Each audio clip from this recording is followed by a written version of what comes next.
va aller l'actualité. avec Amadou Tam Kamara, président de l'AGIPEL, Association guinéenne de la presse en ligne. Il est avec nous dans cette émission pour juste parler de cette journée internationale dédiée à la liberté de la presse. Monsieur Amadou Tam Kamara, bonsoir. Bonsoir Ndoye, bonsoir aux chroniqueurs et bonsoir à vos millions d'auditeurs et téléspectateurs. Bienvenue dans cette émission. Première question. Alors, on célèbre cette journée cette année dans un contexte particulier. Je ne vous rappelle pas l'enfer que les hommes de médias vivent en ce moment. Mais à votre avis, à quoi devrait servir la célébration de cette journée, mais spécifiquement de cette année? Il faut toujours marquer le coup. C'est une journée de rappel. Ça doit être une journée de rappel, surtout aux gouvernants, pour qu'ils puissent respecter leur promesse de défendre la liberté de la presse et défendre les hommes des médias dans l'exercice libre de leur profession. Et c'est aussi une journée de commémorer tous les journalistes qui sont tombés en traitant l'information. Donc c'est une journée très importante et qui doit se perpétuer. Alors, monsieur Kamara, vous êtes là? Je suis là, oui. Oui. Alors, tout ce que vous énumérez, c'est bien. C'est une journée qu'il faut commémorer, notamment les journalistes qui ont été tués, arrêtés, parlant du cas de la Guinée. Et à l'échelle même mondiale, je le rappelais tout à l'heure, en 2023, il y a 65 journalistes qui ont été tués dans l'exercice de leur métier. Tout ça là, c'est beau. Mais aujourd'hui, parlant du cas guinéen, le cas spécifique de la Guinée, en tant que patron de médias, mais aussi d'associations de presse, qu'est-ce que vous préconisez pour, vu que la situation puisse quand même améliorer? Quand nous parlons bien sûr des médias, au regard de tout ce que nous savons, c'est qu'on l'a rappelé tout à l'heure, le musellement de la presse et tout ce qui s'ensuit. Dresser le bilan, mais aussi les solutions qu'on pourrait naturellement prévoir. Ce que nous prévoyons de faire, c'est ce que nous avons toujours fait, c'est-à-dire maintenir le couloir de discussion avec les gouvernants, trouver toutes les personnes qui peuvent faciliter afin que cette crise puisse passer assez rapidement. Nous avons pris notre bâton de pèlerin depuis plusieurs mois déjà. Nous avons pu rencontrer l'ex-premier ministre Bernard Komou, nous avons pu rencontrer les imams, nous avions pu rencontrer les facilitatrices, nous avons rencontré les ambassadeurs. Oui. Maintenant, nous avons un nouveau Premier ministre que nous avons rencontré par 2 fois. Oui. Et aujourd'hui, il est investi de cette mission de résolution de cette crise-là par le chef de l'État lui-même, ce qui est déjà une bonne chose, parce que il faut se rappeler que l'ancien Premier ministre n'avait pas été officiellement investi dans cette mission. Donc, je pense que c'est un début de solution. Nous, association de la presse, nous avions déjà fait une offre d'autorégulation que nous avons proposée depuis à l'ancien Premier ministre Koumou. Nous avons réitéré la même offre et qui reste maintenue. La chose, ce n'est pas une nouveauté. En Guinée, l'autorégulation existait par le passé. L'instance s'appelait Logidem. L'instance a disparu simplement par manque de moyens. Et cette instance existe dans plusieurs pays de la sous-région, notamment au Togo, notamment au Sénégal. Au Sénégal, ça s'appelle le Koweït. Donc, c'est dans le tribunal des pairs. Je pense que c'est une très belle offre et ça va permettre un peu aux journalistes de se dire les vérités sur la pratique du métier chaque fois qu'il y a un tant soit peu de dérapage. Oui, c'est bon de mettre un curseur sur ça parce qu'on a l'impression que cette question ou ce pan concernant la mise en place de cet organe a été très mal compris, en tout cas, ou fait couler beaucoup d'encre et de salive. On dit que voilà, on est allé prendre des engagements, Et c'est on pour vous est exiger ramé, en contrepartie. et que, voilà, et que l'objectif c'est en fait de se censurer en quelque sorte. Dites-nous, premièrement, est-ce que vous pouvez nous confirmer que c'est une proposition qui a été faite par les associations de presse et non l'inverse? Et mieux, l'objectif n'est pas de marchander la liberté d'expression ou même de museler la presse. Je pense qu'on est en train de faire une tempête dans un verre d'eau. Depuis l'ancien Premier ministre Bernard Gomou déjà, cette offre avait été faite. Justement. C'est une instance d'autorégulation. Ce n'est pas une nouveauté, il ne faut pas réinventer la route. Ça existe d'autres cieux. Nous avons estimé, en toute responsabilité, nous avons pensé que aujourd'hui, c'est mieux de faire cette offre-là parce que nous savons que les autorités, pour les raisons qui sont les leurs, sont un peu fâchées contre nous. Il ne faut pas aller jusqu'à... déjà, les mesures qui ont été prises sont extrêmement difficiles pour la presse et pour les journalistes. Il ne faut pas que les gens aillent jusqu'au bout en repénalisant les délits de presse. Parce que c'est une possibilité. Il faut pas... Donc c'est pourquoi, en toute responsabilité, nous, association de presse, nous avons pris le devant, nous avons dit, depuis le Premier ministre Gomou, nous allons instaurer une autre juridiction pour que nous-mêmes nous balayions devant notre porte. Voilà l'offre que nous avons faite et une offre qui nous espérons bien va être acceptée par le gouvernement.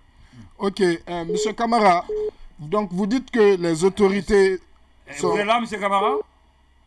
Je suis là, oui. Ok, donc vous dites que les autorités sont un peu fâchées contre nous. Est-ce que vous avez compris du coup quelles sont les raisons quelles sont les raisons de cette colère? Est-ce que finalement c'est lié, est-ce que c'est cette colère qui a engendré les problèmes de sécurité nationale?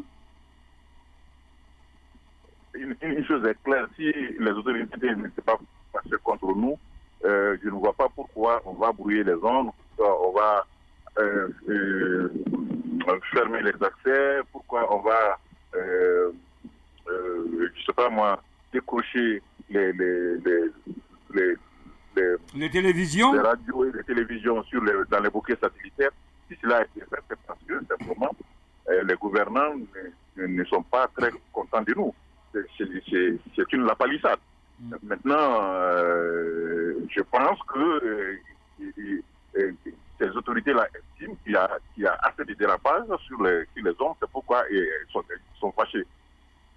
Oui, mais non, est-ce que vous n'êtes pas en train d'embellir un peu parce que si on s'en tient à certaines informations, c'est que le président serait fâché parce que lui-même, il est déçu de certains journalistes que lui-même, pour lesquels il a eu à faire beaucoup de choses. Oui, qu'il aurait entretenu. Voilà, ce qui amène aujourd'hui des gens à dire qu'il y a des patrons de médias ou des journalistes qui ne jouent pas franc-jeu ou qui roulent, qui tournent, ainsi de suite. La précision là-dessus, elle est importante, M. Tam.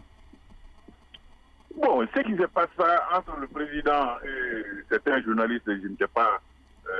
Je ne peux pas témoigner ça puisque je n'y étais pas. Mais ce dont moi je sais et je dis souvent au vent, c'est quoi à travers mes propres contacts, c'est que les gouvernants ne sont pas très contents de nous parce qu'ils estiment qu'il y a eu assez de dérapage et que les sanctions même qui ont été infligées par la Haute Autorité de la Communication, ils estiment que ces sanctions sont légères et ils estiment que le président de la HAC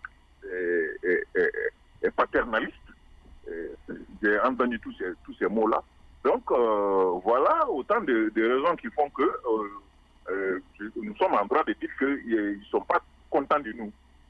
D'accord. C'est pourquoi nous, en toute responsabilité, sincèrement, en toute responsabilité, nous avons fait cette belle offre-là d'instance d'autorégulation qui, de toute façon, ne devait jamais disparaître parce que fort malheureusement, la disparition de l'Ogidem a coïncidé aussi avec les débuts des dérapages sur les hommes. Parce qu'il ne faut pas croire que les dérapages ont commencé aujourd'hui. Et il ne faut pas croire aussi que... Non, nous le savons, ça n'a pas commencé aujourd'hui, M. Tam. Être installé et que tous les dérapages vont cesser. Oui. Non, mais nous avons bon espoir que cela va contribuer à mieux professionnaliser les journalistes, parce que ce sera un tribunal de pairs et au cours des débats, s'il y a des manquements, on ne manquera pas de se le dire. D'accord. Oui, l'avant-dernière question. Allez-y, Baila. Ok, au fait, je me pose la question sur les attributions de cet organe d'autorégulation. Est-ce qu'il n'y aura pas quelque part du coup un conflit de compétences avec la HAC, puisque la HAC est chargée, a pour fonction entre autres justement de réguler les médias, de sanctionner les journalistes fautifs, et comment va s'organiser, ou est-ce qu'on s'achemine peut-être vers la suppression de la HAC? Non. Il s'agit simplement de compléter l'arsenal juridique. Aujourd'hui, les instances qui gèrent un peu la presse, à ce niveau-là, il y a la justice elle-même, il y a la haute autorité de la communication.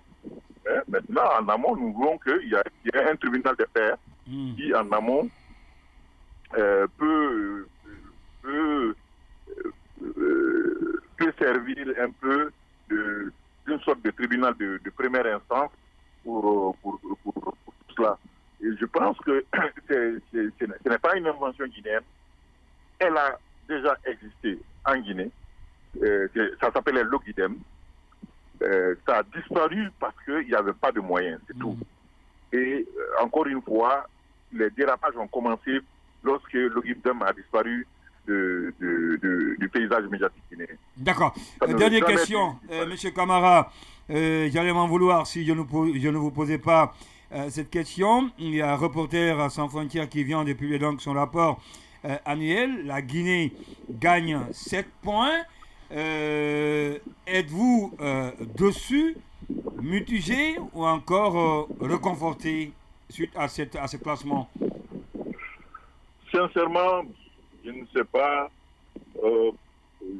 qu'est-ce qu'il faut dire de cela. Moi, je n'ai pas d'avis à donner là-dessus. Les gens ont estimé, est-ce que c'est dans un contexte mondial, dans un environnement immédiat, ils ont estimé que la Guinée est peut-être mieux lotie que le Mali, le Burkina et beaucoup d'autres pays. Est-ce que c'est parce que beaucoup de pays ont dégringolé au même moment, si bien que la Guinée a été retrouvée finalement bien classée?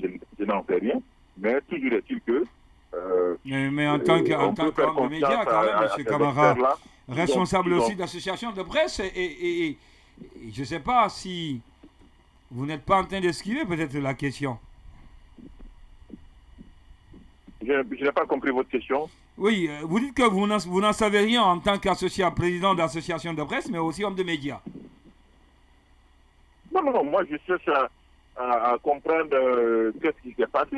Je suis un peu surpris, bien sûr, comme tout le monde. Je suis un peu surpris, mais l'explication qui me vient en tête, c'est que je me suis dit que, parce que au regard de ce qui s'est passé, tout le monde s'attendait à ce que la Guinée allait dégringoler. Mais c'est pas ce qui s'est passé. On a eu plutôt disons un bon. Tiens, maintenant, l'explication, c'est peut-être qu'on a dégringolé, mais pas autant que d'autres. Peut-être que d'autres ont plus dégringolé, si bien que finalement, au lieu de véritablement se retrouver dégringolé, c'était un bon. Je ne sais pas, moi je n'ai aucune explication rationnelle à mon petit niveau. Moi je cherche aussi à comprendre ce qui s'est passé. D'accord. Amadou Tam Camara, président de l'association guinéenne de la presse en ligne, Aguipel. Merci d'avoir accepté notre invitation. C'est un devoir. Merci.